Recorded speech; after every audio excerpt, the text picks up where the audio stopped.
Hey y'all, welcome back to the Power Femme podcast. If you're new here, my name is Heidi and I am an actress turned entrepreneur and a certified life coach for women. And today I am so excited because I'm going to be answering your questions. So I don't know if you guys knew this, but there is a really cool feature on Spotify right now that allows you to interact with the episode. So if you love an episode, you can literally go and comment on the episode. If you have a question, you can leave the question underneath that podcast episode and I can see your questions there. Or if you have a burning question and you're not on Spotify, you can also always DM me. I got these questions through my DMs on Instagram, so that is always an option for you too. And while I'm at it, before we dive in, I just want to ask you, if you've been listening to this podcast for a while now, oh my gosh, it would mean the world to me if you would leave me a 5-star review. Reviews are how we get the podcast's stats up. It's how we get more listens. And also it's how we get to help more people. And this is truly my biggest joy, is recording these episodes for you. So I want to know if you're loving them. And if you have questions, please get them in and I'd be happy to answer them on the show. Also, for those of you who don't have Spotify and can't see this, on video and you're like, hey, I really want to watch that, don't worry. I am going to be uploading this episode to my YouTube channel. So just search on YouTube, search Power Femme, one word, and you'll be able to find me there. Let's dive into the show, shall we? You're listening to Power Femme Radio. This is a podcast where ladies come together and try to share their opinions and empower each other to be better women in society. Did he just say try? You're listening to Power Femme, where women don't try, we do. So today I'm going to be answering your questions, and I love this so much because I get to hear straight from you about what you're struggling with and, provide a little bit of insight. So today's first question comes from Connie. Hi, Heidi. I was wondering if I could ask you for some advice on how to find your tribe. I've been struggling with finding friends who consistently return my energy and make me feel supported without putting me down. The issue is that most of my friendships all start out with tons of green flags, but then the red flags always follow a little later. It's happened like that so many times, and I'm convinced that I'm the issue. Okay. First of all, I just want to give you a hug and say that I'm so sorry that you're dealing with this. Also, I want to say that it's so totally normal. And I love that you brought this question up for me because I have a lot to say about this. It makes a lot of sense that you're frustrated when you seem to be putting so much into these friendships and it feels like they're not reciprocating the kind of energy that you're putting into the relationship, but also it just never feels good to not be treated well. So I've got a lot of thoughts on this. And, something that nobody really talks about is how hard it is to make friends as an adult. Like, it is one of the hardest things to make friends as an adult because I think a lot of people have their lifers. A lot of people have their friends that they've had for a long time. And it can be hard to put yourself out there and to make plans. And also there's just so much going on as an adult. A lot of people have careers, they're starting their families, they're in relationships, they're dating, they're trying new things, right? They're trying to take care of themselves, take care of their health. And so it can be very difficult to make friends as an adult, but let me tell you that it is not impossible. And honestly, it's actually kind of a good thing. Your friends are so different as an adult than kid friends. Think about this. As a kid, your friends were, and especially my generation, Facebook didn't come out until I was probably entering into high school. And so back then it was like you really were only friends with the people who were on your street. So you were lucky if you rode the bus with other kids. You were lucky if there was a kid that lived down the street.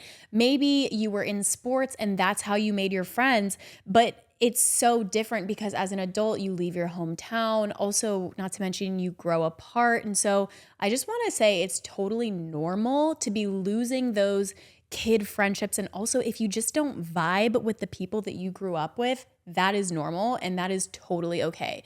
Like, honestly, whenever I go back to my hometown, every time I go back, I feel like I'm kind of reaching out to those people less and less and less because we just don't think about the same things. We're not interested in the same things. It's not like our parents are making us hang out with each other anymore, right? And so it can be very challenging, but there is honestly kind of a good thing here because what's not meant for you will leave you, and what is meant for you will come to you. And I don't think that you can really bring in those meaningful friendships, those aligned friendships, friendships where you get to set the bar and really show people how they can show up for you, if you have those friendships where people are not treating you the way you deserve and expect all this time from you and have expectations. I feel like expectations are truly the worst when it comes to any kind of relationship at all.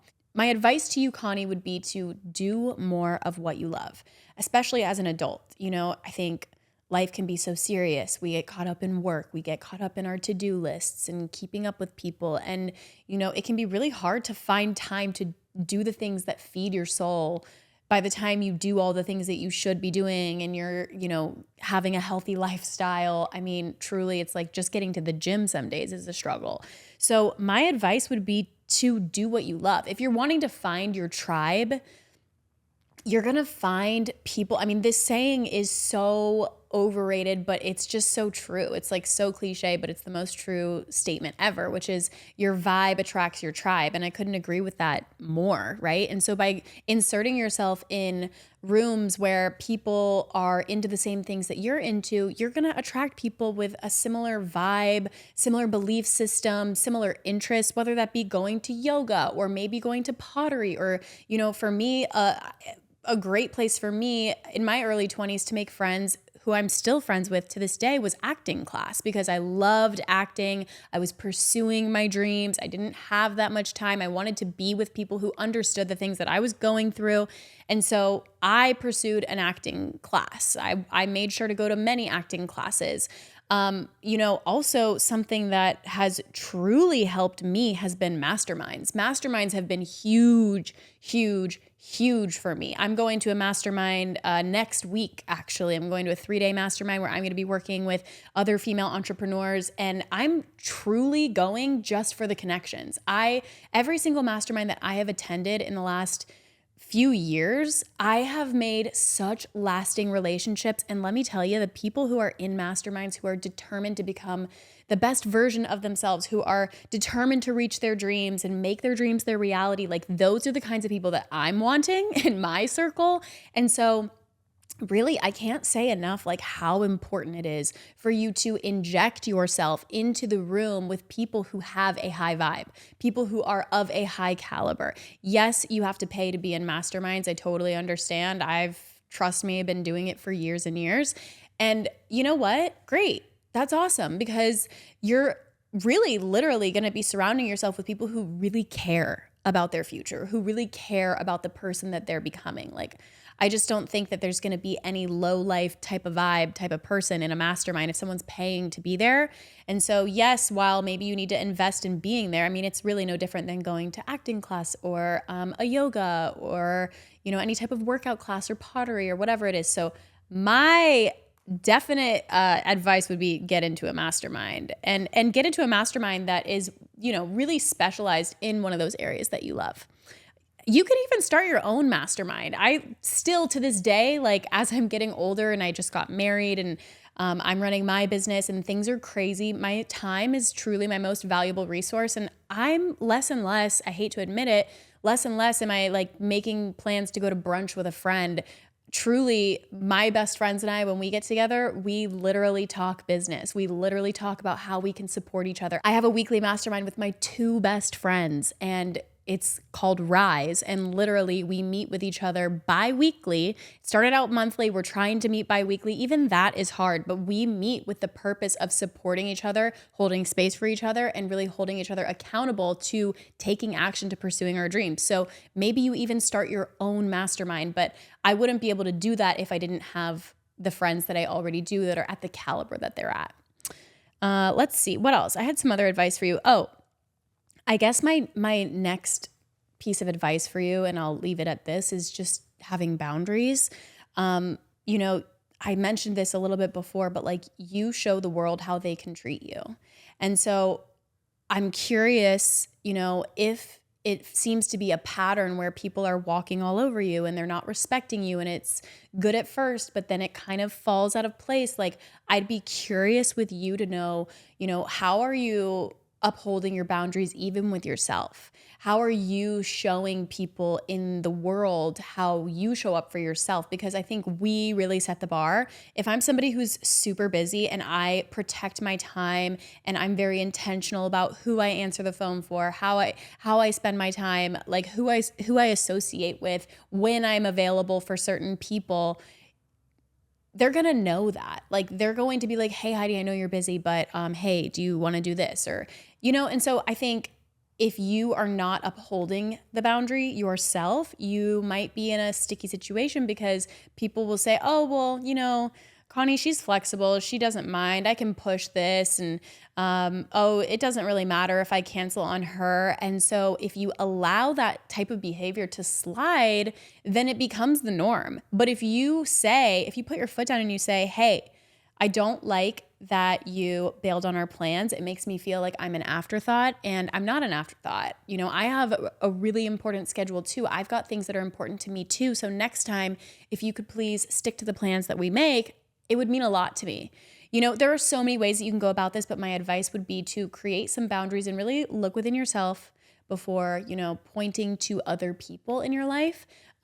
It's no doubt that you can be very choosy about who you let in, and some people are just a certain kind of way, but I would look within first. Okay. I hope that answers your question, Connie. Okay, let's move on to question number 2. This is from Meg, and she says, "Hi Heidi, I was curious from a Christian standpoint, just wondering if you have any advice on how I can get past my fears around visualization. I don't identify with the woo-woo-ness of manifestation, but I know it works. Thank you for answering." Ooh, that's a good question. I really like that. Thanks, Meg, for asking this. And I just want to say that there is nothing wrong with visualizing your dreams from any type of standpoint, whether you're Christian or not. This is actually something that a lot of people struggle with, and so I'm so glad you brought it up. I think people who come from a very religious background, it totally makes sense that you would kind of feel a little bit of guilt for, creating your reality and, being like somebody who is trying to take charge in their life. I totally understand the idea of surrender. I'm all about surrender. I also understand the idea of having a relationship with a power that's greater than you and trusting that sometimes it's not always in our control. And I hear you and I see you. As it pertains to visualization, let me ask you this. Did Jesus have a vision? I think he did. When I think about Jesus, I literally think about the vision that he had for humankind. I think about the mission that he was on. I think about the sacrifices that he made for other people because he had a vision, right? And so I don't think there's anything wrong with visualizing the end in mind, right? When you see something in your mind, when you close your eyes and you really see something, you can actually feel it in your body. Like you actually start to feel the feelings of having that thing, of experiencing that thing. And the reason why is because your mind, which really visualization is using your what? Your imagination. There's nothing wrong with being imaginative, right? But when you're using your imagination, your mind doesn't know if this experience, because it's just your mind. Your mind doesn't know if an experience is really happening right now or if it's something that you're imagining or that you're making up, right? And we all do this. We all have conversations with ourselves. We all future trip sometimes. We play out a scenario and you can feel the feelings of that experience happening. And so my suggestion as it pertains to visualization as that's connected to manifestation is just that we're being intentional about what we're visualizing. Like I can almost guarantee you that you're already visualizing certain outcomes in your day-to-day life. When you're worrying, when you're excited, when you want things to go a certain way, I can almost guarantee you that you are kind of a victim to your visualization. That's how powerful the mind is, right? It's like you're not being intentional. It's almost like you're letting your mind run you. And so my suggestion is just to be intentional about what you're visualizing. There's so much power in seeing your goals come to fruition. Like just closing your eyes and feeling the feelings as if it's already done is so powerful. In fact, Olympians use this technique. This is science-backed information. This is tried and true and proven, and visualization is so powerful. It totally works. And so I don't think that you need to feel guilty or like the ick that you're stepping into a woo-woo territory, because you're not offending anybody. You're not hurting anybody by visualizing your dreams coming to reality. And, maybe you've heard of the book called The Secret.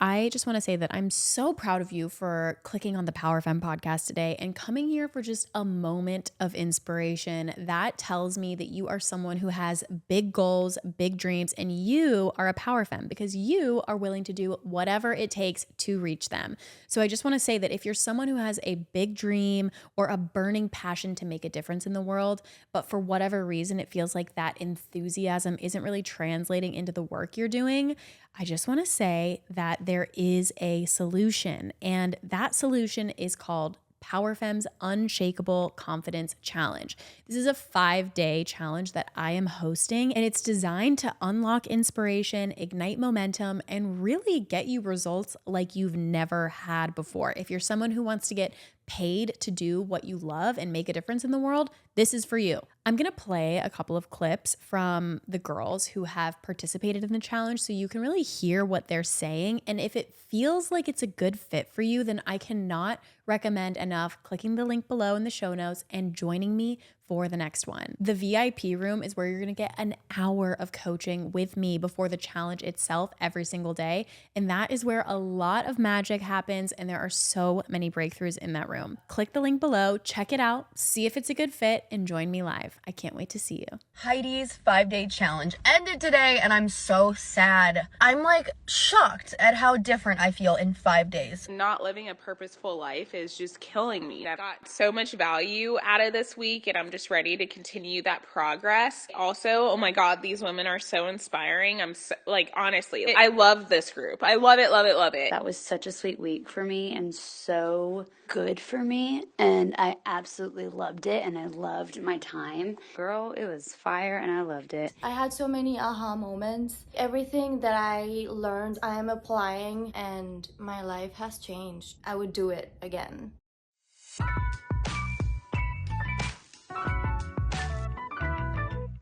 It's called The Secret, it's all about the law of attraction. But the whole reason why it was called The Secret is because for years, for centuries, people in power, whether it was monarchs, kings and queens, presidents, dictators, they understood the power of visualization. And so in order to maintain their power, they kept it a secret. And then the church was put in place as a way to control people, they used tactics like guilt and, just imagine all the shoulds that you can possibly imagine. You should live this way. Women shouldn't do this. You should dress this way. You should speak this way. You should do that. Because if you look through history, you'll see, this secret, what's within the secret was used to maintain power. And so now it's very known. That's why, like I said, athletes use this. It's used in science. It's like people, trust me, like my whole life is my whole life is a complete representation of the power of visualization. I visualized this couch I'm sitting on. I visualized the car I drive. I visualized the staircase that's in my home. I visualized it all.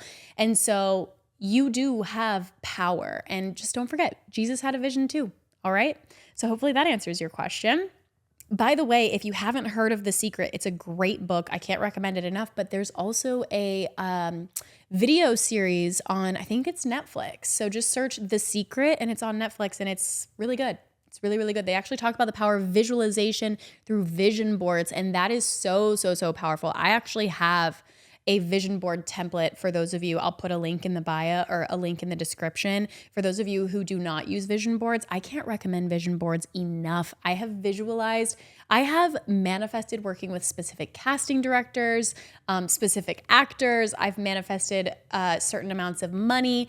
And actually, I think it's on Amazon Prime, The Secret. So look on Amazon Prime for The Secret. But vision boards are insane and truly the best way to manifest your goals or attract your goals. Like if we can just drop the word manifest, and if that's better for you, you can attract your goals or create your goals and feel the feelings of having your goals, because with vision boards, it's right in front of your face. Like there is no escaping it. It's different than writing your goals down. Writing your goals down is so, so powerful. But think about this.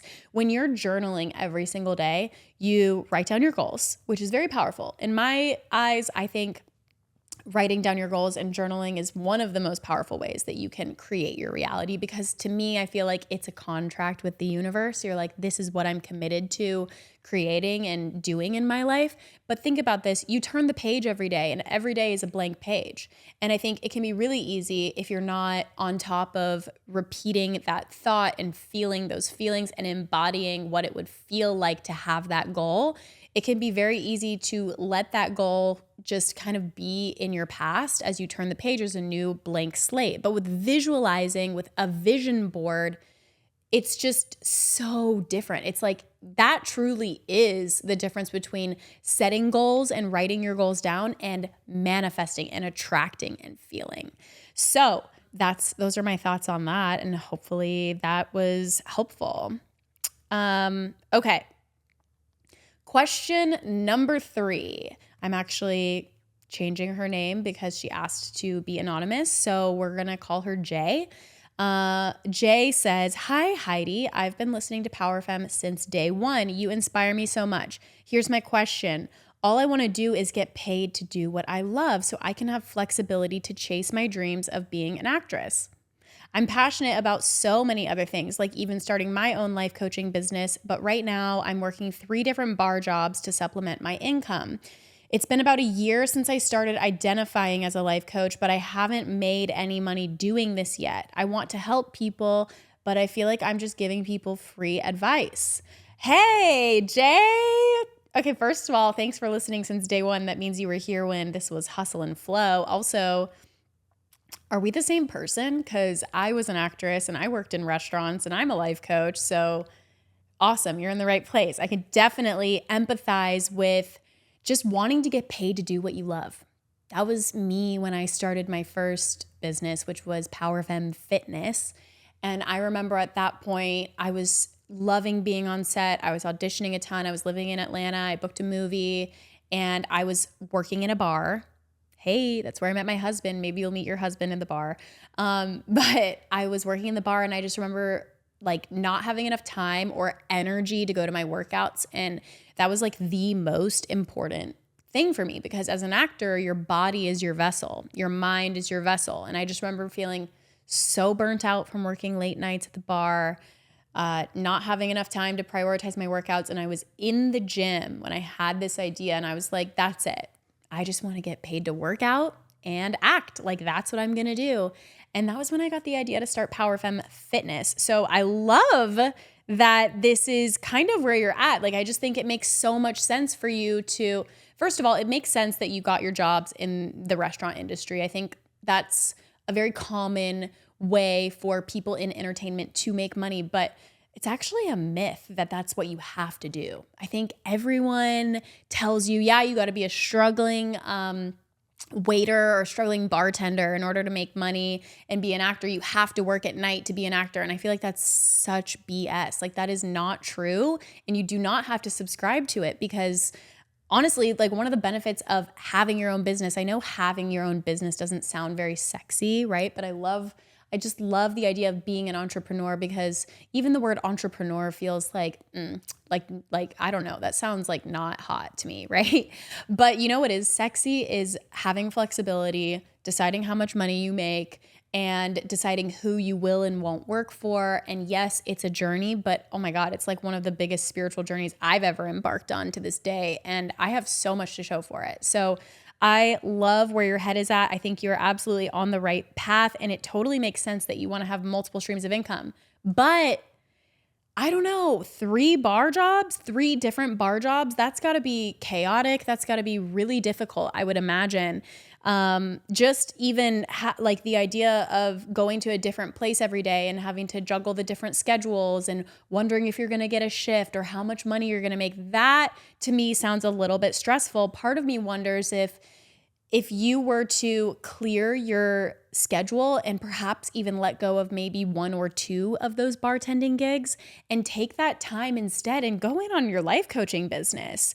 I love being a life coach, and it was one of the best decisions I ever made. And there is this idea that what you seek is seeking you. And so it sounds like it's been a year that you've been identifying as a life coach, but you haven't made any money and you're just giving people free advice. I wonder if you had more time on your schedule, if you could almost treat that time as like admin time in your business and start showing up to your dreams as if they are a business. And like, let's say we give you work hours, right? I do this with my clients all the time, especially the ones who are working on building their coaching businesses. I work with a life coach as well right now, a girl who's working on building her life coaching business and also a fitness instructor. And I have them do 90-minute power hours every single day, no matter what. Like 90 minutes every day, no matter what, even if you just start to show up every day for an hour or whatever it might be. But if you show up every single day, you'll start to create momentum.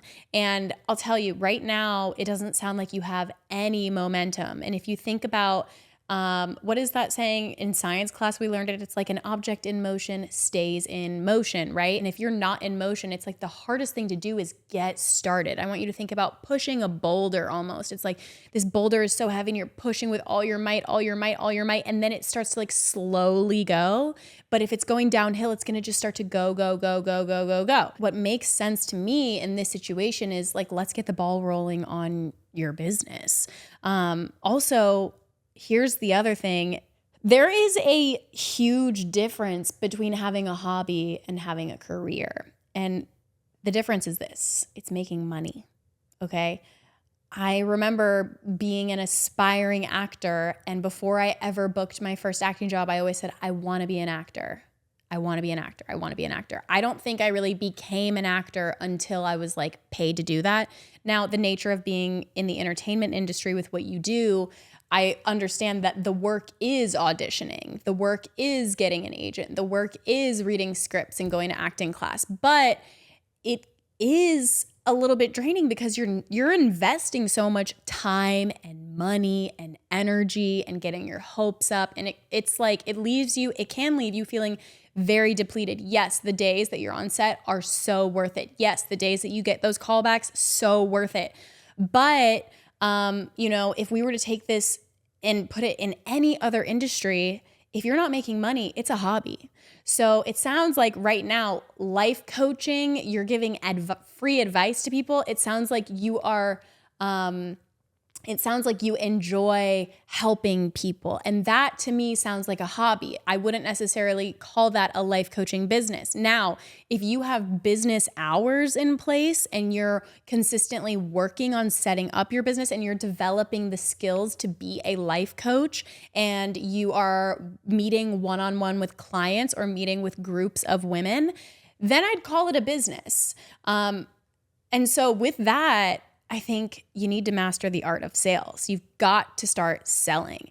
And I have found in my own life and also with my clients that if you're not selling, if you're not making sales, if you're not making money, there's only one reason why. And that's because you are not sold yourself. So like, are you really sold on the idea that you're a coach? Are you really sold on the idea that you can help somebody? And if you are, but you just don't know how, then I would recommend getting into, honestly, actually, I'm hosting a challenge. I'm hosting a challenge starting June 24th, and I host these challenges a couple times a year. But I have a whole day that's dedicated to selling yourself. Like sales skills are life skills. It starts to change everything. So my recommendation would definitely be to work on sales and get comfortable identifying as a life coach, and definitely prioritize your time and spend your time wisely as it pertains to your business. I would start treating your hobby like a business and start showing up like a CEO. Also, don't forget what you seek is seeking you. And so how much time are you really spending going after that and pursuing the life coaching thing if that's really what you want to do? So I would love to invite you, Jay. Please join me for the Unshakable Confidence Challenge. There's so many different types of women in there. We've got a personal assistant. I've got a hairstylist. I have 2 jewelry designers, a makeup artist. I have a fitness coach in there. We have a photographer in there. So if you are an entrepreneur or if you have a skill set that you want to make money doing, but also you want to get paid just to do what you love, this is 100% for you.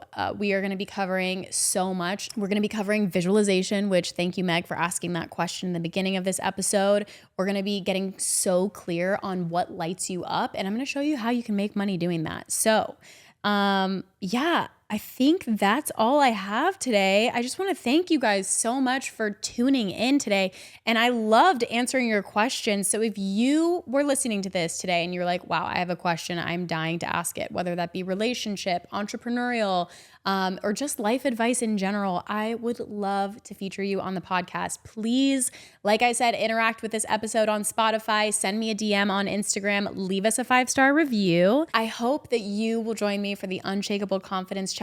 I promise you there's a reason why people have done it so many times in a row. So if you are interested, don't hesitate to reach out. I'll put the link in the description of the show notes for you, and I will see you either inside the challenge or in the next episode. Slay!